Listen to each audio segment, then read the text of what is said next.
Hello everybody and welcome to Ken's Show and Tell, making another recommissioning video on this 1959 Mercedes-Benz 220S, a lovely W180 sedan. Now we've done the rear. Now what we're going to do is remove and replace these flexible hoses on this side, on the passenger side in the front, and then do the same thing on the driver's side. These are not as easy as the back because you have to reach inside and hold the pipe part of the attachment, which is the only part that turns. So since we are going to replacing these, what I like to do is just cut them, and that way I have two ends that can spin and I'm less likely to damage the pipe in there.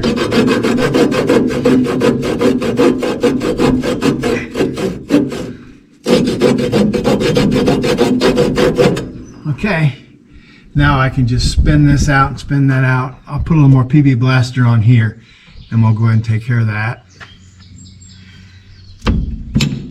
Okay, broke right loose. That's wonderful. This is so restrictive, I can't get a pair of vice grips down in there, but I can get that wrench on that, and I'll raise it up and turn the pipe, or at least turn what's left of the flexible hose on the wheel well, and watch this very carefully. The idea is to get that to turn off without turning the pipe inside the nut. So just put the car back up and let's just go at it that way. I got it out of there, and it looks like putting the wrench on the other side, I was able to turn this piece of hose, and it let loose without twisting and breaking the pipe inside the holder. There's the end of the pipe. It did not twist off, but this nut here is not right here. It's not spinning on the pipe. So what I want to do is get this, see how the pipe comes up like this? I need to get this pipe out of here, at least give me some leeway, because it gets long when it goes all around the front of the car and around. So what I'm going to try to do is get this screw out, and I'm sure it's a sheet metal screw, and that gives me a little more leverage in order to pull this thing up and be able to work on it. Let's see how that goes. I've rigged up this contraption here with the vice grips on a long shanked Phillips, and let's see if that gives me the leverage as to what I need. Here's the screw in question. Let's see if we can't get it out. Okay, now let's seat it.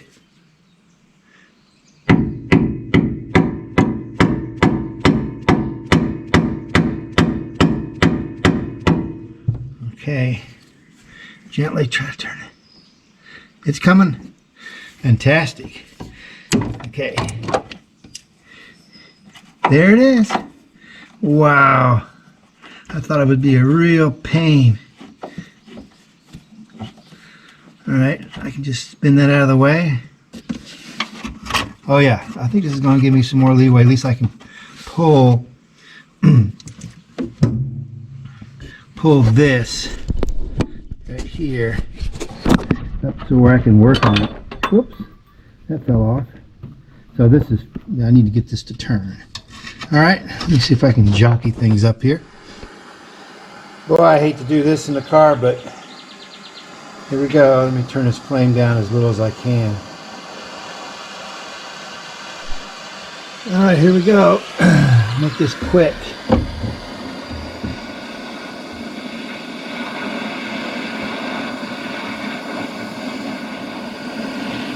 Okay, nothing blew up. Hot. Let's drop some coal down there. There we go.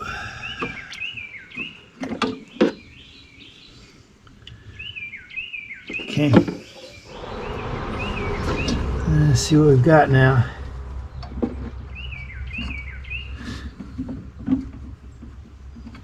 Ooh, can't tell. It moved, but I'm trying to see if it. Oh yeah, it's coming loose. Okay. Looks like another line saved. Boy, this thing is really boogered up down here too.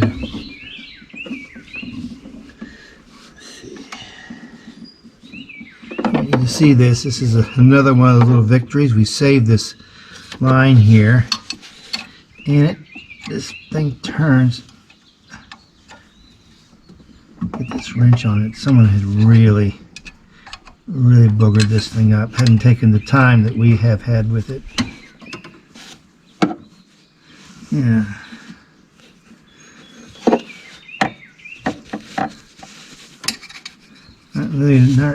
Oh, now it's getting loose. Oh yeah. Okay, that's good. So heat blaster, and crawl. Oh boy. Let's see if I can do that with my fingers now. Yeah, I can. That is really good. See, I can do that with my fingers. Now we're still working on the passenger side. This is the front, and we got this is where the hard line came through. Here's the new hose. I suggest you put it on, get it screwed, started by hand first. That way you know it's not cross-threaded. And then you just set it down with a pair of 14 millimeter wrenches. All right, here's the hose in place. I've got it has a wave washer on here, and I have it jammed up against this fender well, and the weight of this will hold this in position, I hope, and this will also turn just a little bit, but you don't want it to turn much. Now I'm going to raise the car up and go on the inside of the engine bay and see if I can't get that stuff hooked up. Okay, blowing out the passenger front brake line here with this brake cleaner fluid. See if we can't fill it up, or at least put a significant amount in there. We'll go on from this end, and then the other, it's draining out. Shoot. Okay. Well, I put the new brake hose in for the passenger side. Put brake cleaning fluid in on that side, on over there, the input as far as I could. Now what we're going to do is try to blow this out all the way out here. So let's just see what happens here. Let me show you what I've done here. Here's the brake hose coming in into the brake itself. There's this pipe right here, and it enters here, goes to this pipe right here, and goes into this cylinder right here, this bottom cylinder. But it also distributes to this pipe back here and goes back. I'll show you. And it goes back, comes across here into this cylinder right here. Therefore, what I've done is I've disconnected this first pipe. So what I'm getting ready to do is put compressed air on the other end and blow all the way across, and hopefully stuff will blow out here and I'll know that line is clear.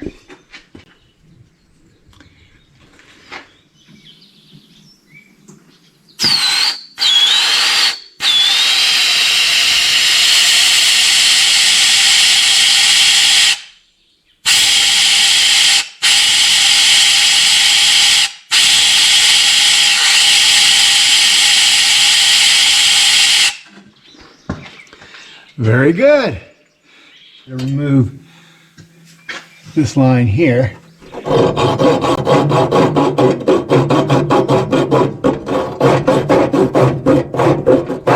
right, that's done. Now we can take that off. There we go. Okay, might come off. Yeah, here it comes.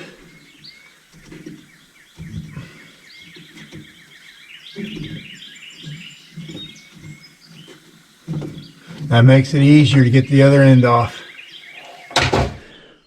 Contrary to what I thought, on this driver's side, it's easier to lower the car down and clamp onto the pipe nut here from the inside with these vice grips, and then I'll raise the car up and get the rest of that brake hose off with a 14mm wrench. So go ahead and do that, and then this should pull on through. Then we'll put that pipe on the bench and get those pipe nuts spinning freely. All right, here it is. See if it will catch that vice grip on the inside. There we go. And here it comes. And that rest of that pipe might fall through. Okay, came undone. And garbage. That's intact. Exactly. So we'll pull it out now and take a look at it. This is a nice surprise. Unlike some of the others, these things are free spinning. Look at that. I don't have to do any heat to them. See, look at that. Free spinning. I just need to put it on the wire wheel and clean up these threads. And that thing's ready to go back in the car. And well, I can flush it out here in the bench. So we'll go ahead and do that. All right, here we go. Oh yeah, see it coming out down there? And it was dirty, now it's clean coming out.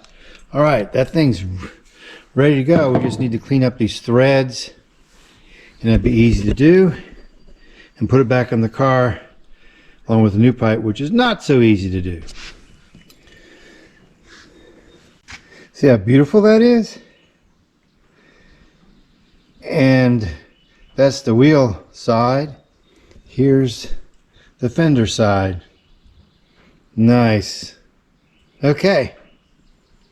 Maybe the cleanliness will make it a little easier to get going. Well, that line is installed, cleaned, and so is the hose part. Don't let anybody tell you that replacing these lines and taking them on and off on the front of these vehicles is easy. It is not. Now, the next thing I'm going to do is disconnect the line from this booster. It's already disconnected down below because there's no master cylinder. We'll go ahead and take this out. This is a 12 millimeter. Let's see. Here we go. Okay. This is the line up to this brake booster. We'll take it out, and what we're going to be doing is cleaning the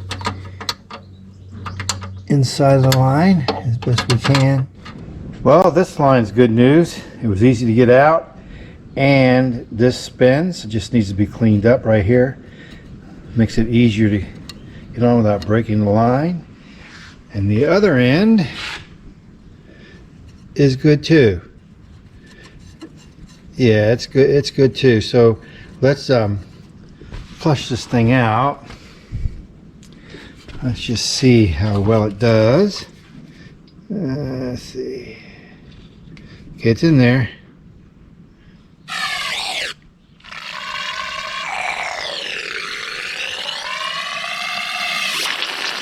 Okay, now it's coming out that end too, so that's good. Okay, so we can just kind of tip it and drain it, and it should be fine. And we'll put it on the wire wheel over here and clean up these ends. So. Okay, here's the gaggle of lines that's going to go into the new master cylinder. You see this one's clean. See how nice that spins? This one is too. This one right here spins okay, but it needs to be cleaned up. See, right here. It needs to be cleaned up.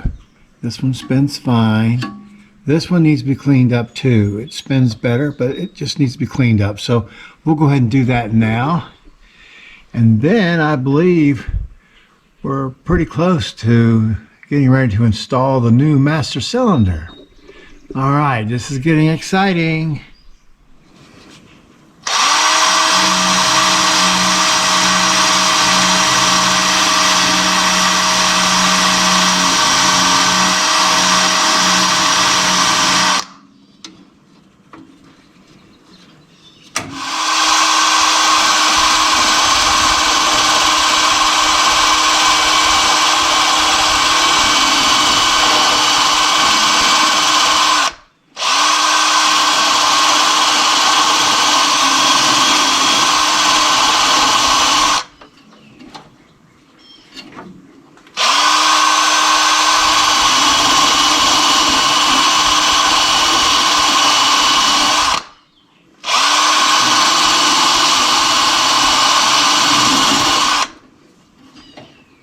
Yeah, that looks pretty good, if I do say so myself.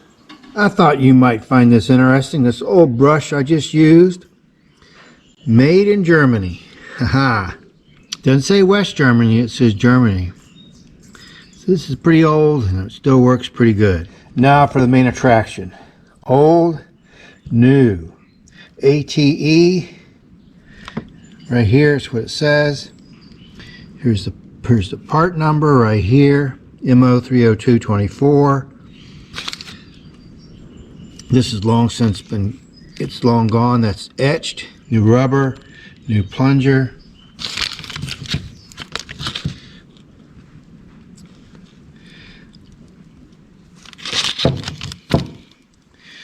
Just like the old one.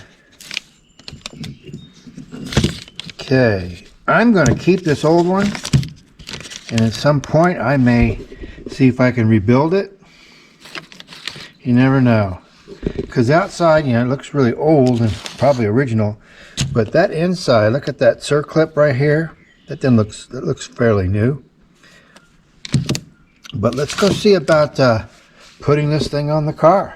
I decided to clean up the fasteners for this master brake cylinder. Here's clean, here's grungy. This will be clean. Well, I had one of these aha moments. And what I discovered was all you got to do is take this plunger here before you even connect it here, and this thing just pushes in. I should have known that, because it's spring loaded in here. So you just grab this, push it, and then you can line this up and start tightening it. And then you can put the bolts in over here, which I'm getting ready to do, which go in right up there. Everything orients up.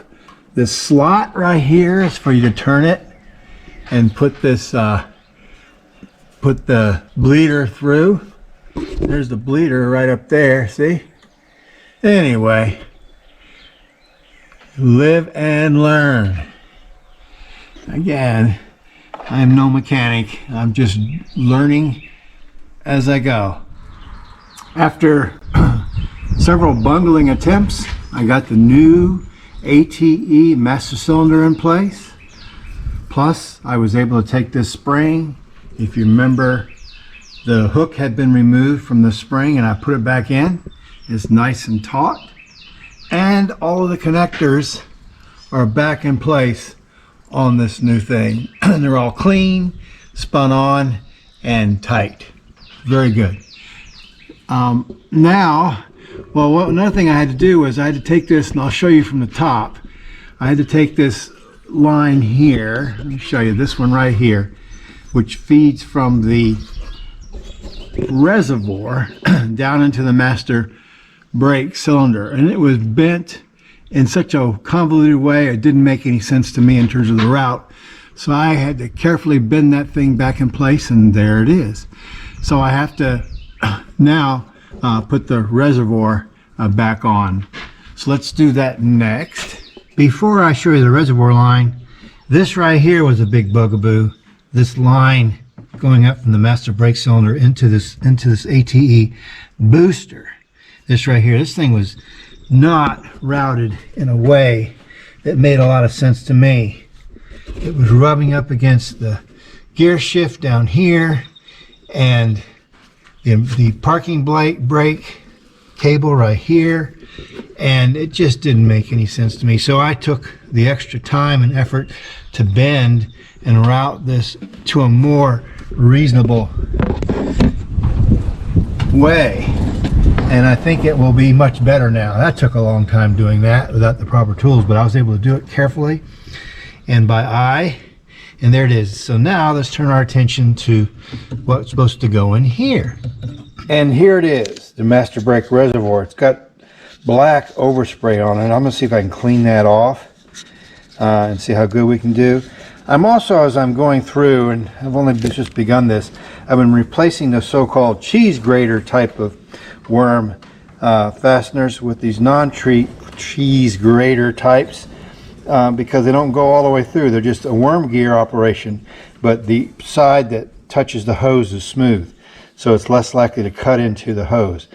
So I'm going to be doing this throughout the entire car.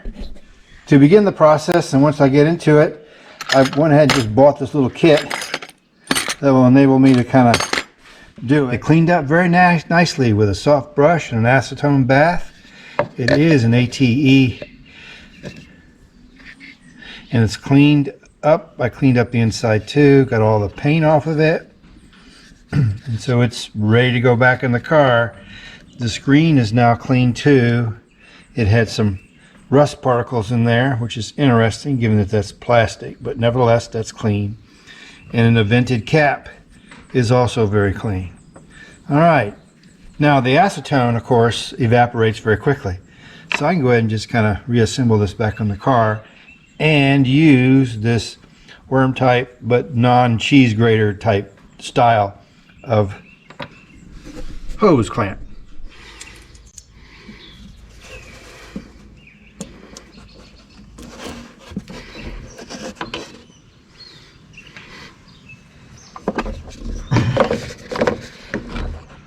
The freshly cleaned reservoir for the brake with the new rubber line going in down to this metal line with the new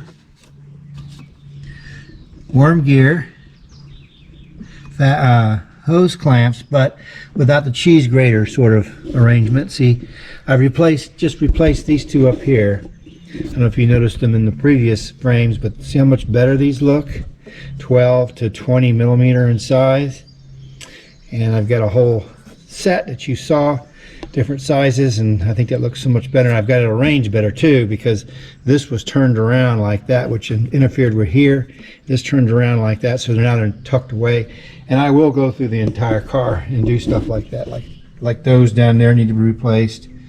All of those over there need to be replaced. Those, they're all over the car, and they're way too big in most cases, like that right there. And it just looks bad, looks unprofessional, and you can cut your hand on those things, let alone the hoses.